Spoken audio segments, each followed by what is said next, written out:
सर्वेभ्यो नमो नमः। कक्षा में उपस्थित सभी सदस्यों का आदर सहित अभिवादन एवं स्वागत भी। सभी सदस्य अपने अपने इष्ट देव का ध्यान करें। माता गायत्री के मंत्रों का एक बार उच्चारण अवश्य कर ले। साथ ही अपने प्रेरणा के स्रोत एवं अपने गुरुजनों को अंतर्मन से अभिवादन कर ले। हम लोगों के द्वारा प्रतिदिन नियमित रूप से कुंडली फलादेश पर आधारित फल दीपिका पुस्तक का हम लोग अध्ययन सामूहिक रूप से करते हैं। आज की कक्षा में 94, 7, 28, 78, 9, 81। आज की कक्षा में हम लोग फल दीपिका पुस्तक के 20वें अध्याय अंतरदशा फल के 39वें श्लोक से आगे हम लोग पढ़ने एवं समझने का प्रयास करेंगे। यदि कोई कक्षा में नया और प्रतिदिन नियमित रूप से कक्षा में शामिल होना चाहते हैं तो स्क्रीन पर दिख रहे नंबर पर व्हाट्सएप पर कक्षा में कंटिन्यू हो सकते हैं। तो आइए हम लोग फल दीपिका पुस्तक का हम लोग अवलोकन करते हैं कि फल दीपिका पुस्तक में क्या कहा जा रहा है। यहाँ पे कहा जा रहा है कि राहु जैसे ग्रह के साथ में बैठता है उसके गुण दोष को ग्रहण करके उसी ग्रह सा प्रभाव दिखलाता है। साथ ही कुंडली में राहु शुक्र के साथ है। यहाँ राहु शुक्र के साथ है, इसलिए जो शुक्र इसलिए शुक्र के जो भी गुण या दोष है वह राहु भी करेगा। इस श्लोक के प्रथम 2 चरणों में कहा गया है। आगे चलकर कहते हैं कि जो ग्रह राहु के साथ बैठता है वह ग्रह चाहे शुभ हो किंतु कष्टकारक होता है, खासकर अपनी दशा के अंत समय में। उदाहरण कुंडली में शुक्र राहु के साथ है, इसलिए शुभ होने पर भी शुक्र कष्टकारक होगा। कहने का तात्पर्य है कि राहु सर्प है, वह अपना विष अपने साथ में रहने वाले ग्रहों को दे देता है। अब यहाँ पर देखा जाए, आप लोग अपने अपने कुंडली पर देखें कि आपकी कुंडली में राहु किस ग्रह से युक्त है।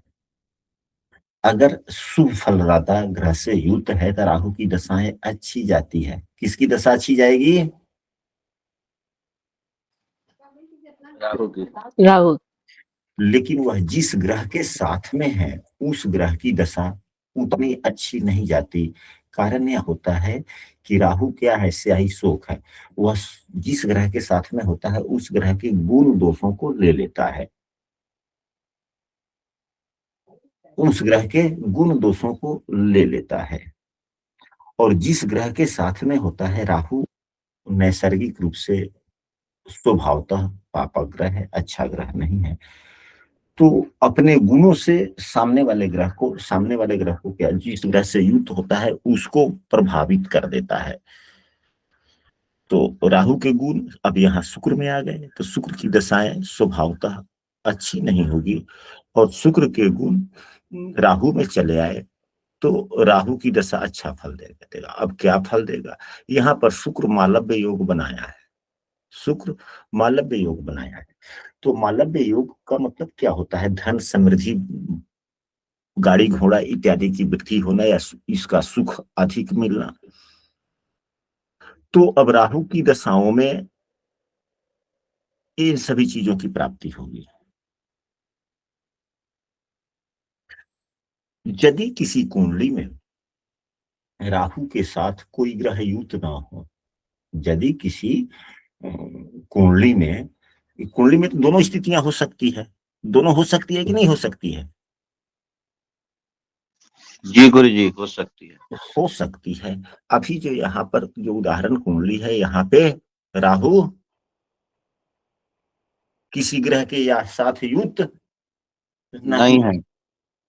तो राहु जब किसी ग्रह के साथ युक्त नहीं होते हैं तो वह जिस राशि में होते हैं उसके स्वामी के गुण को ले लेते हैं और उसके स्वामी को अपने गुण दे देते हैं। किसको? किसके साथ में अदला बदली करते हैं?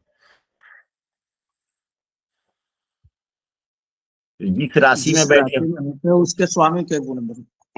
तो यहाँ पर अब यहाँ पे अब मंगल के गुणों को ले लेंगे। तो मंगल के गुणों को ये ले लेंगे तो मंगल योग कारक ग्रह है। मंगल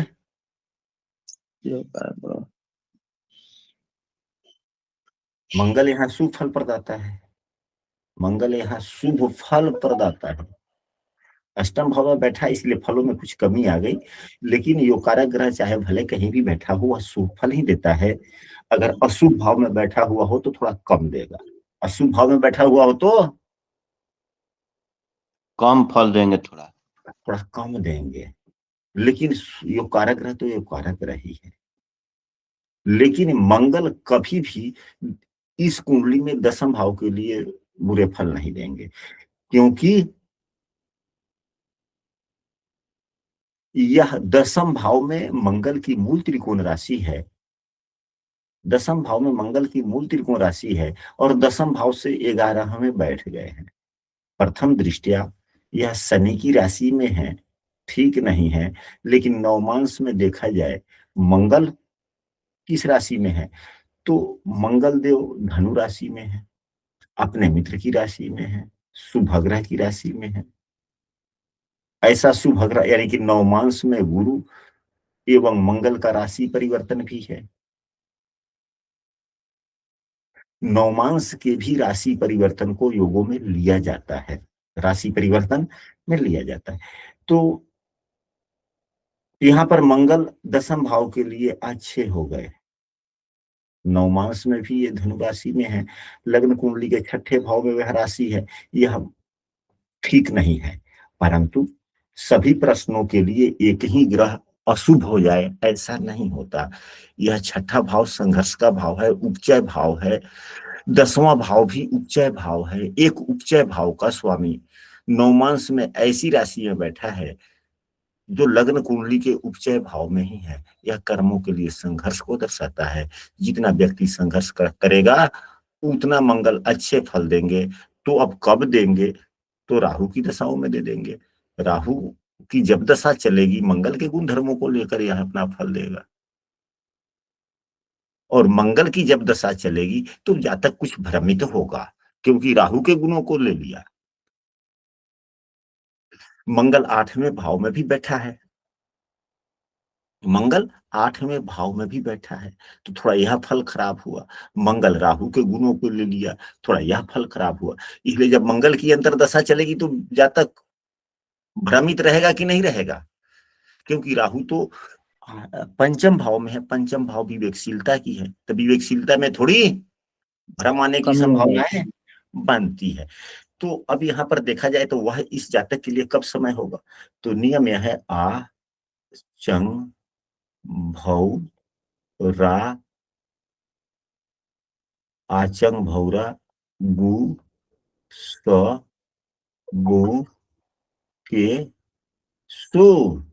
अब मंगल की दशा कब आएगी, आचंग भौरा गु, यहाँ पर ये तो गुरु की महादशा चल रही है, तो ये तो काफी अभी लंबा समय है ना। अभी तो अंतरदशा बुध की ही है, बुध के बाद में केतु का आएगा, केतु के बाद में शुक्र का आएगा, फिर सूर्य का आएगा, फिर चंद्रमा का, फिर मंगल का। तो यहाँ पे यह भ्रमित रहेगा व्यक्ति, यहाँ पे दिग्भ्रमित रहेंगे, दिग्भ्रमित रहेगा। लेकिन ज्यों ही राहु की दशा आएगी फिर क्या होगा,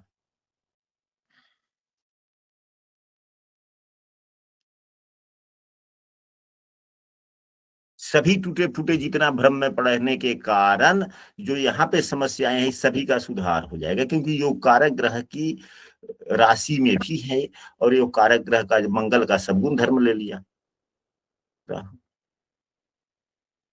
तो अच्छा हो गया कि बुरा हो जाएगा फिर, अच्छा हो जाएगा गुरुजी।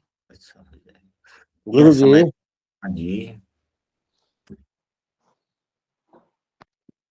राहु पंचम है मंगल के साथ है, तो मंगल की दशा में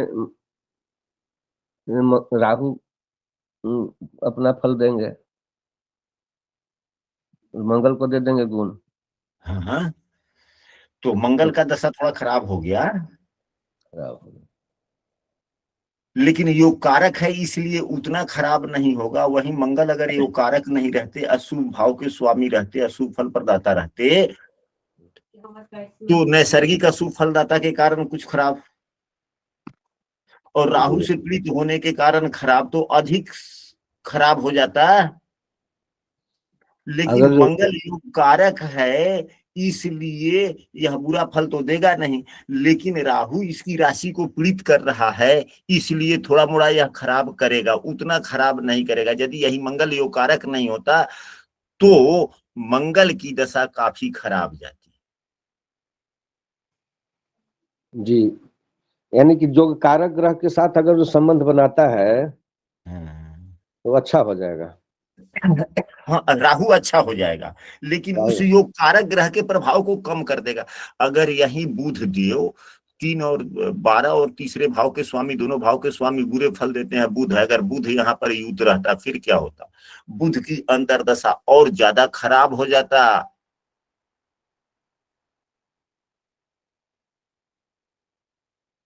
काफी खराब होता, स्वास्थ्य हानि होता, आत्मबल टूटता, क्या क्या होता, कोई भी गतिविधि इसकी पावर का कोई भी काम करता, सब काम गड़बड़े होता चला जाता। अब बातें स्पष्ट हुई? जी जी। गुरु जी एक प्रश्न था, प्रणाम जी। अभी आशीर्वाद। ये राहु अगर मंगल की राशि में बैठा है, मेष राशि में, और मंगल हम्म। लग्नेश है, तो अगर वो लग्नेश के गुण। रुके 1 मिनट रुके, जो आप बोल रही हैं हम उसको इस कुंडली पर लिखते चलते हैं पहले, फिर नहीं तो हम भूल भी जाते हैं। हाँ। अब बोला जाए। राहु मंगल की राशि में, मेष राशि में बैठे हैं, छठे अच्छा, भाव में। यहाँ पर और राहु। मंगल, जी हाँ, मंगल लग्नेश है, मंगल वृश्चिक, मंगल लग्नेश है। कौन सी लग्न की कुंडली हुई? फिर लग्न बोलिएगा तब वृश्चिक तो। लगन, वृश्चिक लगन। यहाँ पर 8 हो गया, 9, 10, 11, कलम का रंग बदल दीजिए, 12, 1, 2, 3, 4, 5, 6, 7। अब राहु कहाँ है सो बोलिए। राहु छठे भाव में। राहु यहाँ हो गए। हाँ, उसके बाद बोलिए। और इसका मतलब है कि अब लग्नेश के गुण जो है वो मंगल राहु कहाँ नहीं है? देते। राहु किसी ग्रह के मंगल साथ चौथे नहीं भाव में है। है। राहु नहीं, किसी राहु ग्रह अकेला अकेला ही है। अकेला है, मंगल यहाँ और पर है ना मंगल भी अकेला है चौथे घर में। जी। तो यह तो कई प्रकार से अच्छे हो गए। एक तो राहु का छठे भाव में बैठना एक अपने अलग प्रकार का राजयोग होती है। दूसरा गुण ले लिया मंगल का, मंगल चूंकि लग्नेश है, जब लग्नेश को अष्टमेश का दोष नहीं लगता, अष्टमेश सबसे बुरा भाव है, सबसे खराब भाव अष्टम भाव, तो जब सबसे खराब भाव का दोष लग्नेश को नहीं लगता तो छठे का दोष कैसे लगेगा? लेकिन हाँ, यहाँ पर मूल त्रिकोण राशि यहाँ पर हो गई, तो मूल त्रिकोण राशि की प्रधानता होती है, थोड़ी बीमारियों से संबंधित सावधानी रखनी पड़ेगी, यह अलग विषय है। तो यहाँ पर राहु और अच्छा शुभ फल देगा, और यहाँ पर मंगल लग्नेश है, लग्नेश शुभग्रह होता है, सुफल प्रदाता होता है, इसलिए उतना खराब फल नहीं देगा, परंतु उतना अच्छा फल भी नहीं देगा। लेकिन राहु की दशाएं बड़ी शुभ चली जाएगी और अच्छा हो गया। हाँ ब्रजेश जी, बोला जाए। लगने से हमेशा शुभ होता है, तो हम लोग पिछले चैप्टर में पढ़े थे गुरुजी तुला लग्न में कि हाँ लगने से मारक हो जाता है। हाँ, मारक अलग शब्द है और समृद्धि अलग शब्द है। फलादेश 2 प्रकार से किए जाते हैं, 2 गुण धर्म है कि समृद्धि और बीमारी, 2 अलग प्रकार के फलादेश हैं। दोनों के नियमों में अंतर होता है। समृद्धि के लिए शुभ है जी, लेकिन लग्नेश ही अगर खराब ग्रहों जो बीमारी से संबंधित जितने योग है उसमें लग्नेश फंस रहा है, तो फिर तो लग्नेश अशुभ हो गया ना, लगन ही अशुभ हो गया, लग्नेश अशुभ हो गया, वह अन्य ग्रहों से प्रभावित होकर के अशुभ हो सकता है, क्योंकि बीमारियां संक्रामक होती है ना। जी। सावधानी हटी, बीमारी बढ़ा। तो अशुभता के साथ में संपर्क हो जाने से सावधानी कम होता चला जाता है।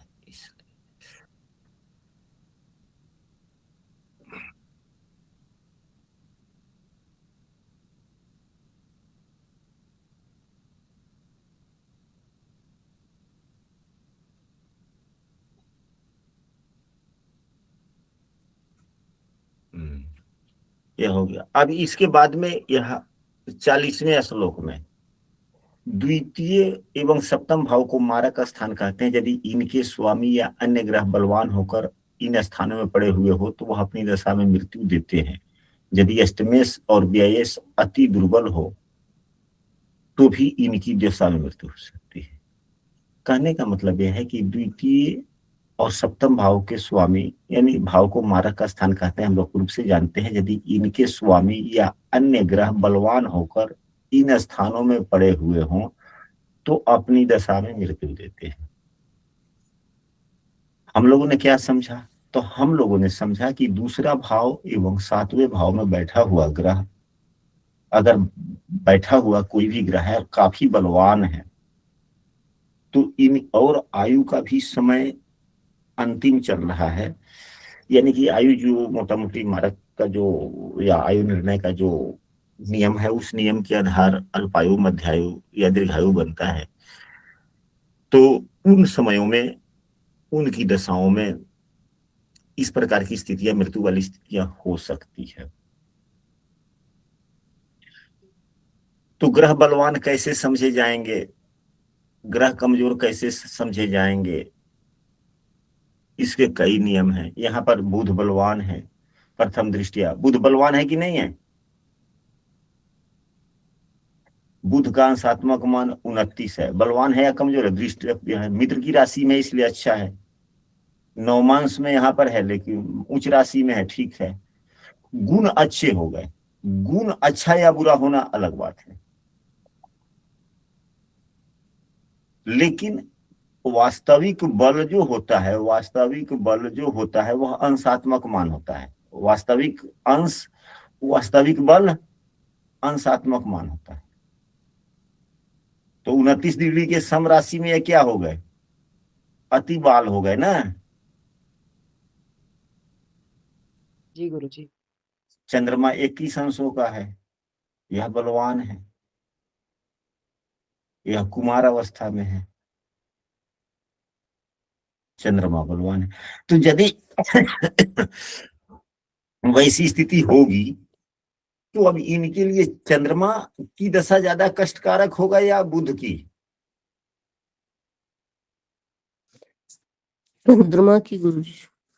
अभी हम लोगों ने पढ़ा कि द्वितीय और सम्मारक से यदि इनके स्वामी या अन्य ग्रह बलवान होकर इन स्थानों में पड़े हुए हो यानी कि दूसरे और 7वें भाव के स्वामी सप्तमें से या द्वितीय से स्वयं के भाव में हो तो यह नियम तो यहाँ पर लागू नहीं हो रही ना।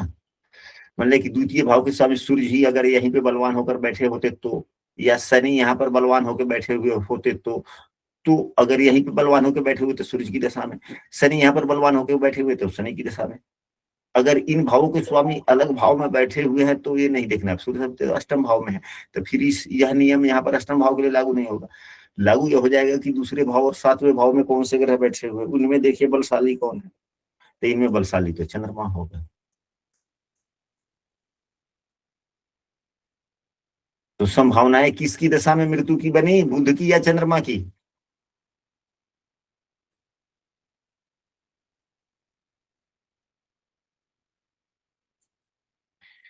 इस पुस्तक के आधार पर हम लोगों ने क्या सीखा? इस उपरोक्त कुंडली पर, जो कुंडली हम लोगों ने पढ़ा, बुध की दशा ज्यादा घातक होगी या चंद्रमा की? नहीं बोलेंगे आप लोग। चंद्रमा की गुरुजी। चंद्रमा की दशाएं गलत हो जाएगी। तो अब उससे अगले श्लोक में हम लोग चलते हैं। अगला श्लोक क्या कहा जा रहा है?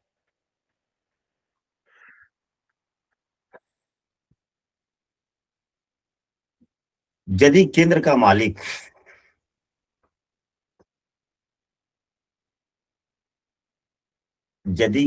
मालिक सौम्य ग्रह हो यानी कि शुभ ग्रह हो तो वह अशुभ फल देता है। केंद्र का स्वामी अशुभ ग्रह है तो शुभ फल देता है। ये हम लोगों ने पूर्व में भी पढ़ा है और हमेशा हम लोग पढ़ते रहते हैं, फलादेश में उपयोग करते रहते हैं, इतना तो हम सबों को याद है। त्रिकोण लग्न से 9वें 5वें घर का स्वामी हमेशा शुभ फल ही देते हैं। लग्न को केंद्र स्थान भी मानते हैं, कोण स्थान भी मानते हैं, इसलिए लग्न सदैव शुभ ही होता है। यहाँ तक तो हम लोग प्रतिदिन अभ्यास करते रहते हैं, याद रहता है। तीसरे, छठे, 11वें के स्वामी चाहे शुभ हो अनर्थ करने वाले ही होते हैं। तीसरा, छठा, 11वां। यदि अष्टमेश यदि लग्नेश भी हो, यदि अष्टमेश यदि लग्नेश भी हो, यह तभी होता है जब जन्म लग्न मेष या तुला हो तो शुभ होता है। अष्टमेश यदि सूर्य या चंद्रमा हो तो भी शुभ फल करते हैं। यह तभी होता है जब धनु या मकर लग्न हो। इससे परिणाम यह निकला कि मेष, तुला, धनु, मकर इन 4 लग्नों के अतिरिक्त कोई भी लग्न हो तो अष्टमेश अशुभ फल ही करता है, ऐसा पराशर जी का मत है। ग्रह अपनी अपनी दशा में फल करते हैं। तो यह बातें तो हम लोग सामान्य सी बात है, हमेशा हम लोग प्रदेश में इनकी उपयोग करते रहते हैं, या हम सबको समझ में भी है और याद भी है। बोला जाए, सूर्य और चंद्रमा जब अष्टमेश बनते हैं तो उनका अच्छा फल देंगे। हम अष्टमेश का दोष नहीं लगता क्योंकि उनकी एक ही राशियां होती है ना, उनके अपने महादशा में अच्छा फल देंगे। हाँ, यहाँ पर लिखा गया है ना, अब तो पुस्तक है।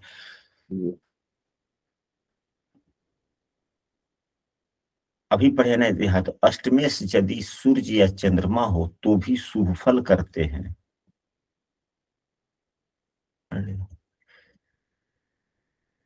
अब 42वें श्लोक को देखते हैं क्या है। केंद्र त्रिकोण आदि स्वामियों के शुभ, केंद्र त्रिकोण आदि के स्वामियों के शुभ अशुभ फल देने का विचार सुगम ज्योतिष परिवेशिका के में विस्तृत रूप से दिया गया है। इसके लिए देखिए, सुगम ज्योतिष परिवेशिका इसी प्रकार तृतीय, षष्ठे से एकादशे पापी है या नहीं, इसका भी पूर्ण विवरण इसी पुस्तक में देखिए। यह सुगम ज्योतिष प्रवेशिका जो है, यह गोपेश कुमार ओझा जी के द्वारा ही लिखा गया है। आज हम आप लोगों को यह पुस्तक अभी देते हैं या दिखा देते हैं। पहले सुगम ज्योतिष प्रवेशिका है,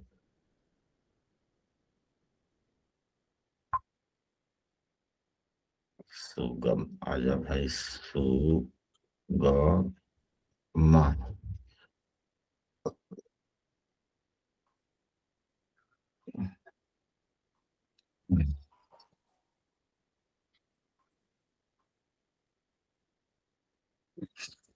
सुगम ज्योतिष प्रवेशिका पुस्तक हमने आप लोगों को शेयर कर दिया है।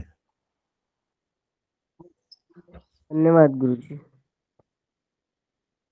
और उसका भी सरसरी तौर पे हम लोग अवलोकन कर लेते हैं। यही है, यह गोपेश कुमार ओझा जी की ही पुस्तक है, लिखा गया। हाँ, देख रहे हैं, गोपेश कुमार ओझा जी।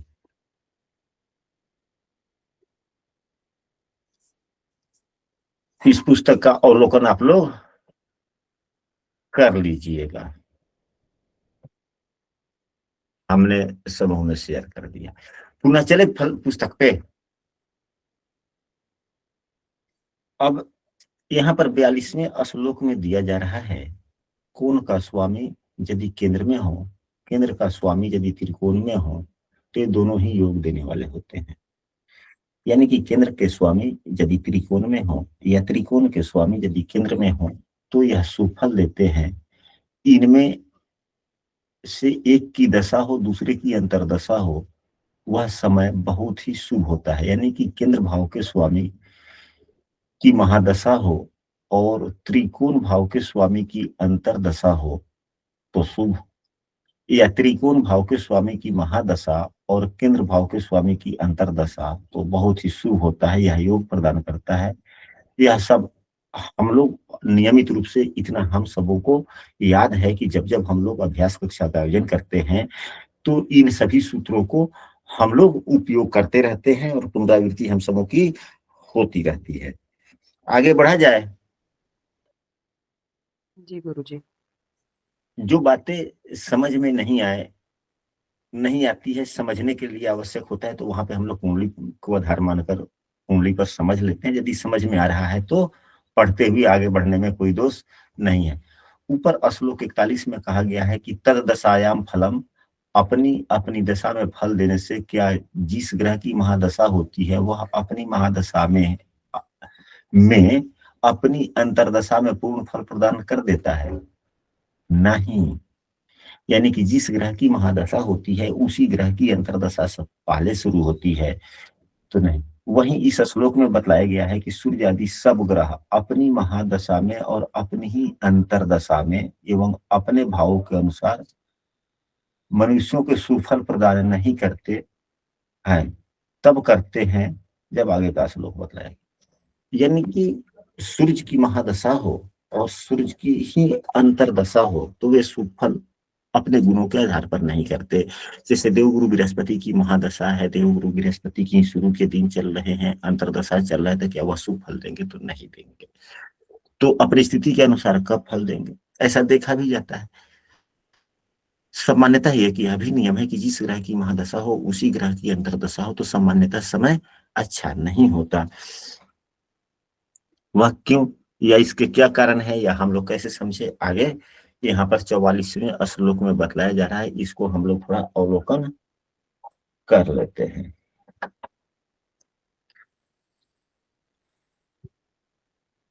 अपनी महादशा में जब अपने संबंधी या सहधर्मी ग्रहों की अंतरदशा आती है तब प्रत्येक ग्रह अपना शुभ अशुभ फल देता है। संबंधी किसे कहते हैं? देखिए अध्याय 15 का 30वां श्लोक। सहधर्मी किसे कहते हैं? अपने सदृश जो योगकारक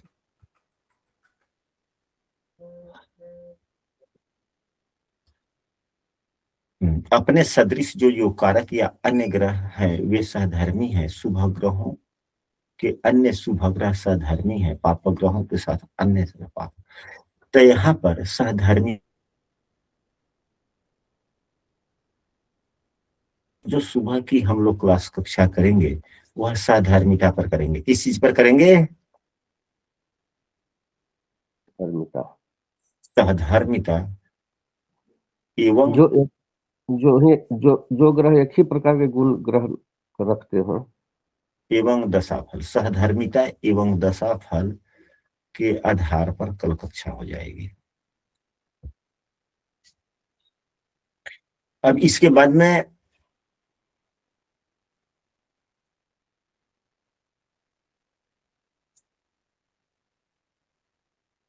गुरु जी प्रणाम। आशीर्वाद बोले,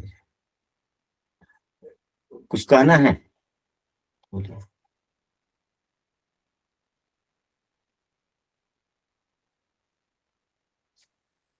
केंद्र एवं त्रिकोण के स्वामी चाहे स्वयं दोष युक्त भी क्यों न हो, परस्पर संबंध होने से बलि होने पर योग कारक होते हैं। दोष से क्या तात्पर्य है? उदाहरण के लिए मेष लग्न में शनि दशमेश होने से केंद्रपति हुआ, क्योंकि एकादशेश का स्वामी भी है और एकादशेश का स्वामी होना अच्छा नहीं है, इस कारण दोष युक्त केंद्रपति हुआ।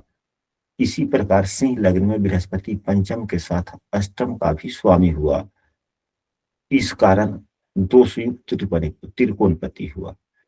इस श्लोक में यही बतलाया गया है चाहे दोषयुक्त ही क्यों न हो,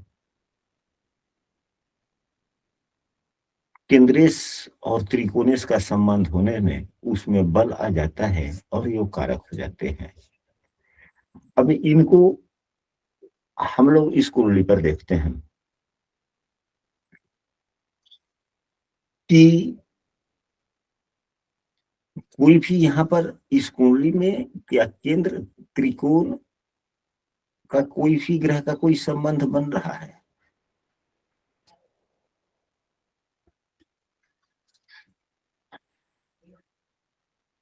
यहाँ पर देखा जाए दो बातें आ रही है इस कुंडली में भी। मंगल एवं यहाँ पर मान लेगी सूर्य देव नहीं है, हटाइए, मंगल एवं शनि की युति हो गई है। यहाँ पर शनि अष्टमेश है, अशुभ हो गया, केंद्र भाव के स्वामी है, शुभ हो गया। यह दोष युक्त केंद्रपति हुआ। शनि दोष युक्त केंद्रपति हो गया कि नहीं हो गया? मंगल योग कारक हो गया, मंगल योग कारक हो गया। तो इसमें जो अशुभता शनि में आ गई वह इस योग कारक ग्रह से युक्त होने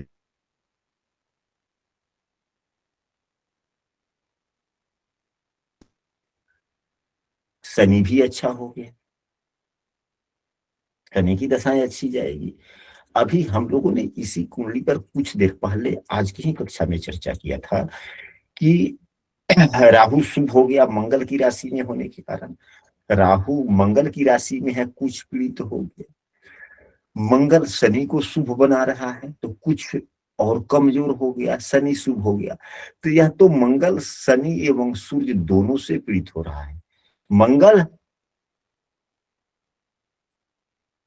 शनि एवं सूर्य दोनों से पीड़ित हो रहा है, अतः मंगल की दशाएं थोड़ी खराब हो जाएगी और शनि की दशा मंगल से युक्त होने के कारण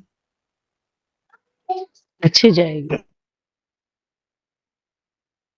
अब उस समय में यह जातक क्या करे जब शनि की अंतर्दशा चलेगी? तो हालांकि इस जातक का तो शनि की अंतर्दशा व्यतीत तो हो चुका, शनि की दशा व्यतीत हो चुका है। फिर तो 10-20 साल के 10-15 साल 17 साल के बाद में ही जब अब शनि की महादशा शुरू होगी तब देखने को मिलेगा कि कैसा क्या है। तब तक तो जीवन के काफी आगे बदलाव हो गए होंगे। तो यह दुखद स्थितियां थी, दुखद समय था, इसलिए उस समय की दशा स्थितियां ठीक नहीं थी। उपाय किए जाते कुछ अच्छा होता, उपाय किया जाता तो कुछ अच्छा होता। तो क्या उपाय किया जाता?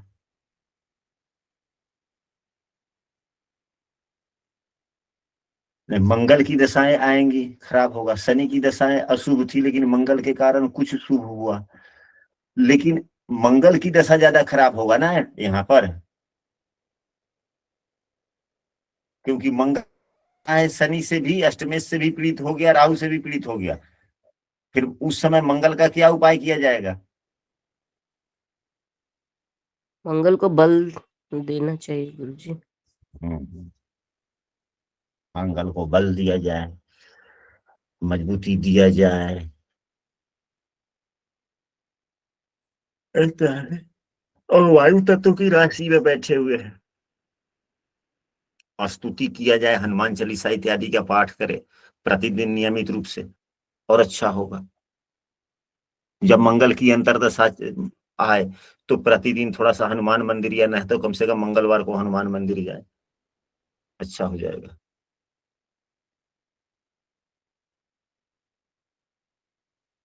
हाँ, इस जातक में देखने को मिला जब तक यह शनि की अंतर्दशा चली तब तक यह जातक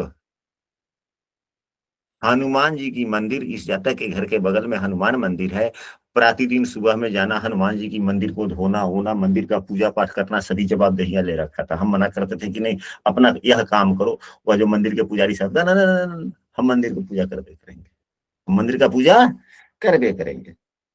यानी कि मंगल से प्रभावित शनि हो गया था,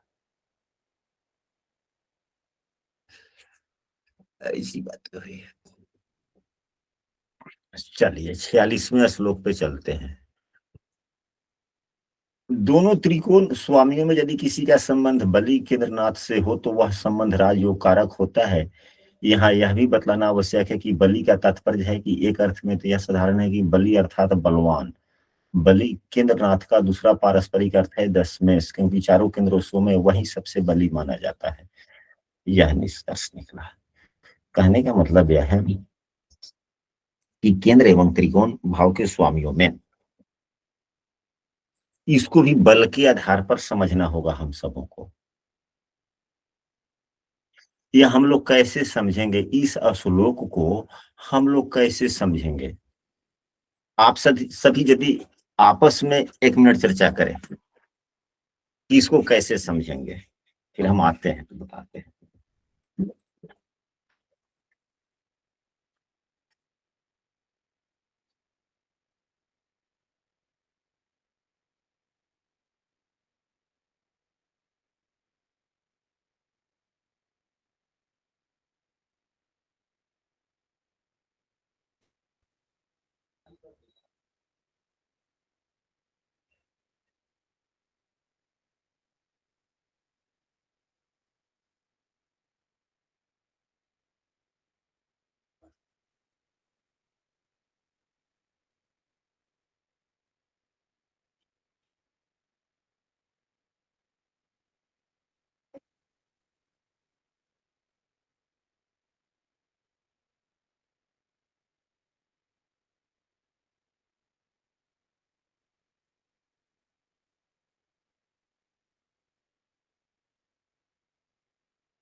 मफलर किधर रख दिए हैं, उनमें से मिल ना रहा है, एक और खत के रखते हैं। तो आप लोगों ने कुछ चर्चा किया या वैसे चुपचाप रहे? चुपचाप ही रहे। आपस में चर्चा करना चाहिए था। अब देखा जाए, इसको तो कम से कम हम लोग आज की क्लास में समझ ही लेते हैं।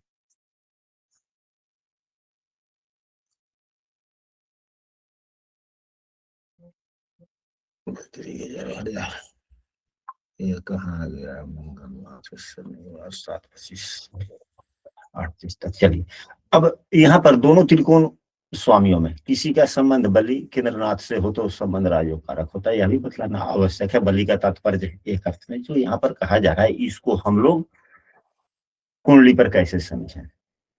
तो इसको समझने के लिए कोई यह बड़ी बात नहीं है, बहुत ही आसान है, छोटी सी बात है।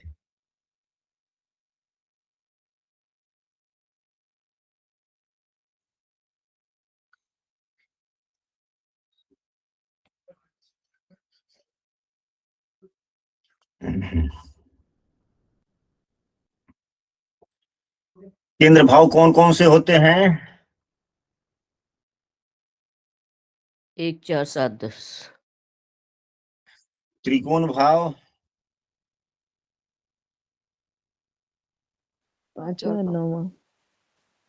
हाँ 5वां 9वां, यस यस। बस यही तो है जो आप सभी जानते हैं। तो इसका नियम यह है कि लग्न से मजबूत केंद्र चौथा होता है, चौथा से बलवान 7वां होता है, 7वां से बलवान 10वां होता है, लग्न से बलवान 5वां भाव होता है, 5वां भाव से बलवान 9वां भाव होता है। अब यहां पर यदि चौथे पांचवे का, जैसे चौथा भाव एवं 5वें भाव के स्वामी की यदि युति हो तो दोनों कमजोर हो गए ना, यह सुफल देंगे लेकिन कम मिलेगा, क्योंकि यह कम बली भाव है। अगर शुक्र मंगल की युति होती है तो दोनों कमजोर हो गए। हालांकि अब यहां पर दो केंद्र भावों के स्वामियों की भी युति हो रही है, दशमेश एवं चतुर्थेश का, क्योंकि मंगल दशमेश भी है, शुक्र चतुर्थेश भी है। तो यहाँ पर दो केंद्र भाव के स्वामियों की युति मानी जाएगी। यह फल देगा, न कि पंचम और यहाँ का देगा। यहाँ का भी देगा, कम देगा, यहाँ का अधिक दे देगा। और इससे जो है सबसे बलवान भाव कौन हुआ? 9वां एवं 10वां, केंद्र का सबसे बलवान भाव 10वां त्रिकोण का बलवान भाव है। तो यदि गुरु और मंगल की युति हो जाए, गुरु मंगल का अगर परस्पर संबंध किसी भी प्रकार से हो जाए, अब यहाँ गुरु मंगल का संबंध नवम पंचम का है, गुरु मंगल का संबंध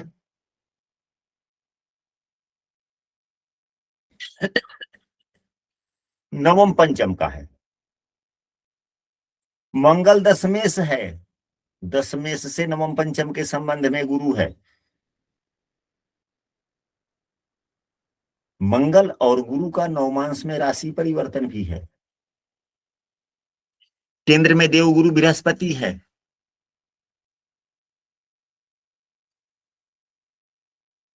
तो देवगुरु बृहस्पति की महादशा में जब मंगल की अंतर्दशा चलेगी तो धन वृद्धि के काफी योग बनते हैं, धन वृद्धि के योग काफी बनते हैं, हद से ज्यादा।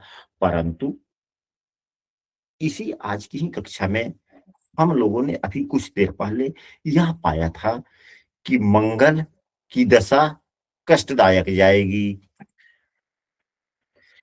मंगल की दशा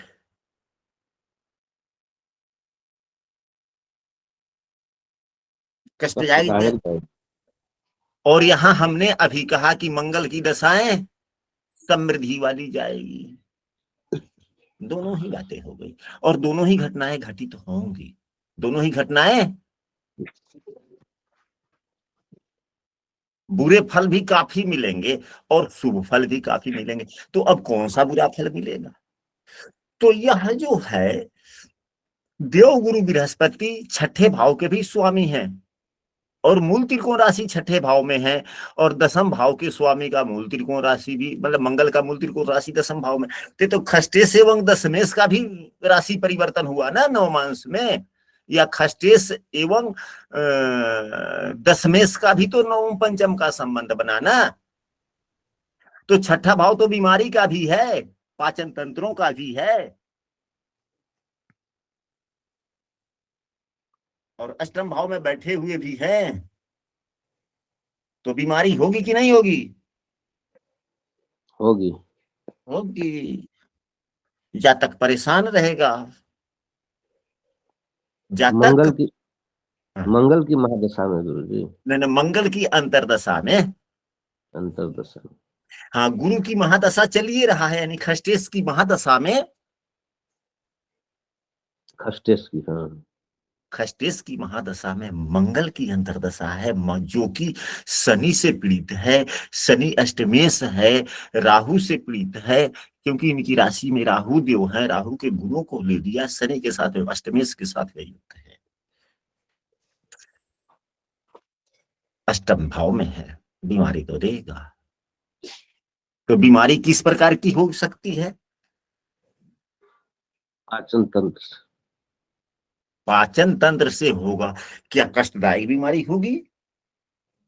नहीं, नहीं होगी, क्योंकि देव अब छठे भाव पर किस ग्रह की दृष्टि पड़ रही है?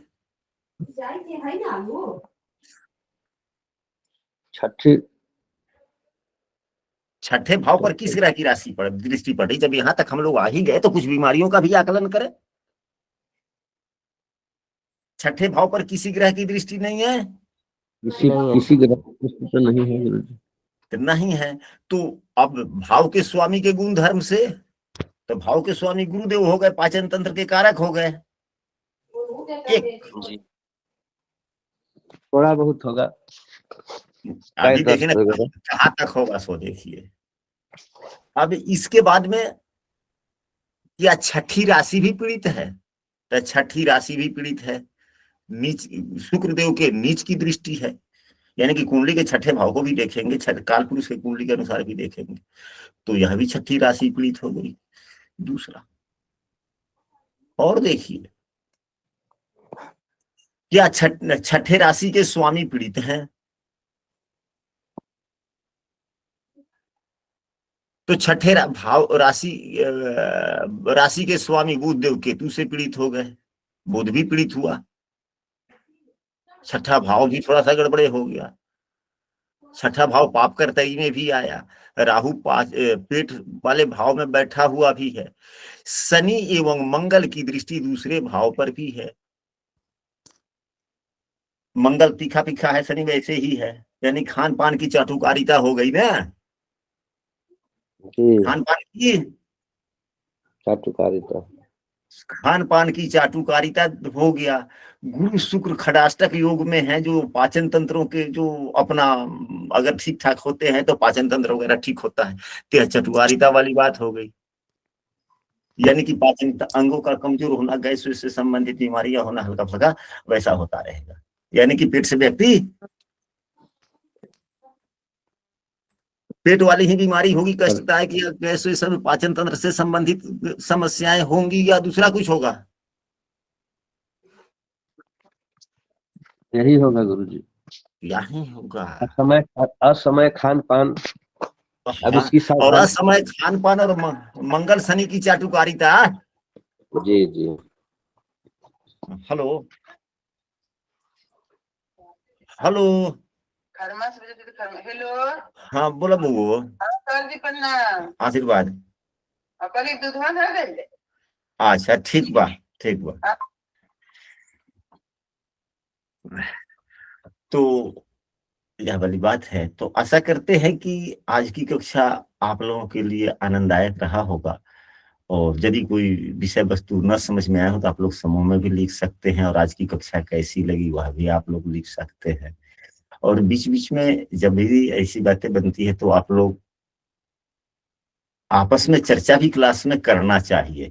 जब आपस में क्लास में चर्चा करने से एक प्रकार का ये मन में ये होता है, जिससे कि अभ्यास कक्षाएं जहाँ आयोजित होती है वहां पे हम लोगों को बोलने में सहूलियत होता है, अपने अपने विचार देने में। यदि कक्षा अच्छी लगी हो तो वीडियो को अपने मित्रों के पास में भी शेयर करें। गुरु जी।